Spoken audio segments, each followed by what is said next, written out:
even if Pakistan is a nuclear power, it is a nuclear power on the verge of economic collapse. और दुनिया को फिक्र इस वक्त ये है कि अगर ये कोलैप्स हो गई ये स्टेट, तो जो न्यूक्लियर वेपन्स हैं वो नॉन स्टेट एक्टर्स के हाथ में जाएंगे, वो लश्कर तैयबा जैश ए मोहम्मद के हाथ में जाएंगे, ISIS को पहुंचेंगे, तो फिर तो साहब पूरी भारत को ही नहीं वर्ल्ड दुनिया को खतरा है, पूरी दुनिया को खतरा है।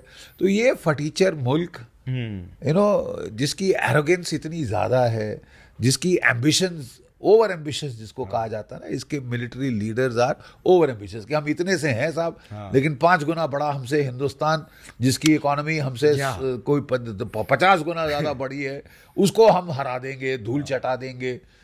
मतलब you have to be realistic. आप धूल चटानी तो दूर दरकनार, तुम नहीं रहोगे सनम, आप नहीं बचोगे, you will not survive as a nation state. और हालत आ रहे हैं, ये तो खुद ही कोलैप्स हो रहा है। ये जो बड़ी deck of cards is about to collapse. इस पर्टिकुलर मुद्दे पर जैसे मेरा साइंस चैनल भी है, तो मैं हर चीज में एक साइंटिफिक अप्रोच रखने की कोशिश करता हूँ। तो साइंस की भी एक थियरी है बेसिकली, गेम थियरी कह के। इसमें क्या है, उन्होंने सिमुलेशंस प्ले किए, simulations of cooperation and conflict. Right. तो गेम थियरी का भी प्रेडिक्शन यही होता है कि जो बेस्ट स्ट्रैटेजी आपको जो सर्वाइव कराएगी और आपको आगे बढ़ाएगी, वो ये है, it's always a tit for tat kind of approach with a little bit of mercy.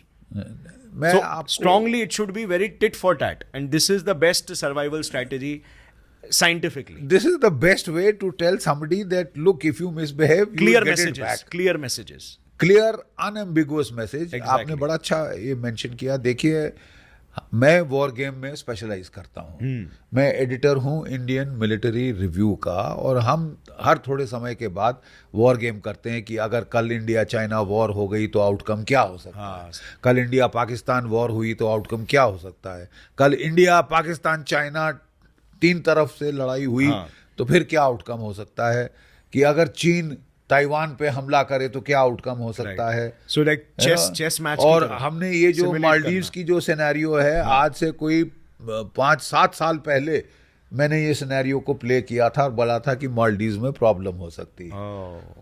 तो आज वो आ गई है हमारे सामने, क्योंकि तब भी हमको दिख रहा था कि ये रेडिकलाइजेशन की तरफ जा रहे हैं और इनके जो सेंटिमेंट्स हैं वो ज़्यादा ही pro Pakistani, pro China, anti Indian हुए जा रहे हैं, इससे प्रॉब्लम आ सकती है। तो हम लोग ये वॉर गेम करते हैं सिनेरियो। तो देखिए, उसमें जो गेमिंग थ्योरी के मुताबिक जो विन विन सिनेरियो क्या है, जबकि यार तुम भी खुश रहो हम भी खुश रहें, right, you mind your business, I will mind my business. तो इससे फिर दोनों का फायदा है, विन विन गेम है। लेकिन अब आप बोले कि साहब I will win at the cost of all my neighbours, कि मैं जीतूंगा साहब, हर किसी को मैं धूल चटा दूंगा, तो तुमको भी धूल अच्छी से चटाई जा सकती, तुम्हारी इकोनॉमिक ताकत ही नहीं है। तो सर, अभी पाकिस्तान में अभी जैसे ये अटैक्स, मतलब ये जो थ्रेट्स हमें आ रहे थे थ्रू आउट द नेबर्स, तो अभी इंडियन मिलिट्री स्ट्रॉन्ग की जा रही थी पिछले कुछ, और जैसे आपने बोला कि पहले जो टेररिस्ट अटैक्स भी होते थे, अभी वो काफी हद तक कर्टेल हो गए हैं, मतलब ना के बराबर ही होते हैं, ठीक है, कंट्रोल हो गए। तो इट लुक्स लाइक कि कोई एक strong military defence system in place है जो इन चीजों को हमारे लिए सेफ गार्ड करके रख रहा है। तो मिलिट्री वाइज और उसके बाद intelligence wise, do you think कि पिछले 8-10 सालों में अभी सिचुएशन काफी बेहतर हुई है, नेशनल सिक्योरिटी इंक्रीज हुई है? देयर इज नो डाउट कि बहुत सारी हमारी नेशनल सिक्योरिटी की कंसोलिडेशन हुई है। जैसे कि आपने बताया, terrorism in J&K is almost finished. Punjab में बड़ा जोर लगाया, सिर नहीं उठा सके हैं, माओइस्ट भी कम हो रहे हैं, माओइस्ट भी काफी अब सहमे दिखाई दे रहे हैं। कोई खास वो नॉर्मली मार्च अप्रैल में वो 1-2 इंसिडेंट करते हैं और फिर पूरे साल के लिए दुबक जाते हैं अंदर। सो पूर्ण रूप से तो खत्म तो नहीं हुआ, बट बहुत कर्टेल हो गया, बहुत कर्टेल हो गया। So on that internal security scenario full marks. फिर हमने इंफ्रास्ट्रक्चर बिल्डिंग शुरू की है हिमालयन बॉर्डर में। एक सोच थी साहब भारतवर्ष में कि हमारे बॉर्डर इलाकों में सड़कें ना बनाओ। क्यों ना बनाए साहब? कि चीन उसका इस्तेमाल करेगा। एक व्हाट नॉनसेंस इज दिस? ये क्या बात हुई? ये क्या बात हुई? वो इजरायली कहते हैं the road that leads from Damascus to Tel Aviv also leads from Tel Aviv to Damascus.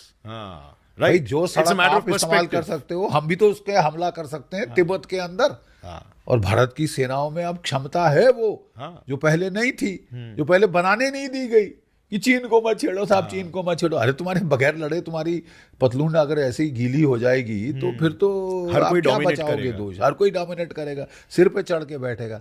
अब भारत की सरकार ने आंखें दिखानी शुरू की हैं, और आंखें तो पहले भी दिखाई जा रही थी, लेकिन बगैर कोई तैयारी किए, राइट राइट। बगैर फौज को एक्सपैंड किए, आर्म किए, नए हथियार खरीदे, इंफ्रास्ट्रक्चर बनाए। हाँ। आप वहां समझो कि चीन से पंगा लोगे तो फिर आप जा रहे हो पगडंडी पे, और उसके ट्रक आ रहे हैं पाकिस्तान के बॉर्डर वर्जन तक, 2 बन रहे हैं। यू नो, उसके ट्रक बॉर्डर तक आ रहे हैं, क्लास 50 रोड, क्लास 70 रोड।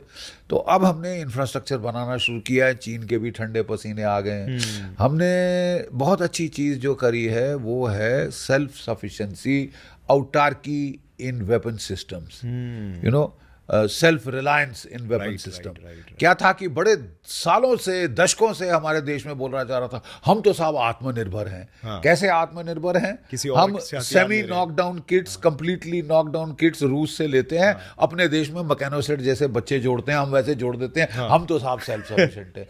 बकवास, तुम सेल्फ सफिशिएंट हो। It was a optical illusion. 71 की लड़ाई के पहले हमारी एयरफोर्स ने कहा, DRDO वगैरह सबको, और HAL को बोला कि साहब ये इसमें केवल मिसाइल फायर होते हैं MiG-21 पे, हम चाहते हैं इसमें कैनन लगाई जाए, ताकि जब मिसाइल फायर हो जाए तो तब भी तो कुछ कर सके। और मिसाइल तो केवल एयर टू एयर कॉम्बैट के लिए, हम इसको इस्तेमाल करना चाहते हैं एयर टू ग्राउंड के लिए। तो बोले साहब हमसे होगा नहीं, हमारे पास तो ये नहीं, सोर्स कोड नहीं, फलाना नहीं, ढिमकाना नहीं। बोले क्या सिर स्वा, वो अपनी एयरफोर्स की वर्कशॉप को दिया, उसने लगा दी 23 मिलीमीटर कैनन लगा दी MiG-21 में। तो कहने का ये है कि self reliance mean you design your own weapons, right. you make your own source code, You have your own technology. you do everything from a scratch Right. yourself, तब जाके सेल्फ रिलायंस आती है। Right. हमने वरना weapons public में sir- public sector को दिया, वो तो खा खा के मोटे हो गए, और कोई सेल्फ रिलायंस कुछ नहीं आई। तो अब हमने प्राइवेट सेक्टर को इन्वॉल्व करना शुरू किया, उससे बहुत फर्क पड़ा है। हमने साहब देखिए, औटार्की हमारी जो है न्यूक्लियर पावर में हो गई है। अब हम पे जितने सैंक्शन लगे जाए भाड़ में, हमने उसके बरखिलाफ हमने जो है अपने न्यूक्लियर बॉम्ब्स बना लिए हैं। कोई 6-5 हमने टेस्ट किए थे शक्ति सीरीज ऑफ एक्सप्लोजन में। उसके बाद हमने जो है अपना कोई 160-165 का ज़खीरा एटमी हथियारों का हमारा है, और ये काफ़ी भारी वेपन्स हैं कंपेयर टू पाकिस्तान, वो कि 9, 10, 6, 7, 8 किलो टन के हैं। अब वो सब किलो टन बना रहे हैं, जिनको उनके वो मिनिस्टर साहब कह रहे थे कि 1.5 पाव का बॉम्ब और 2 पाव का बॉम्ब, वो तो that is a joke, you know. वो नंबर बढ़ा रहे हैं अपने, वो दुनिया को दिखाने के लिए। वो क्या करेगा? अगर आपको ये क्लिप पसंद आई तो पूरे पॉडकास्ट का लिंक नीचे डिस्क्रिप्शन में है। Indulge and enjoy.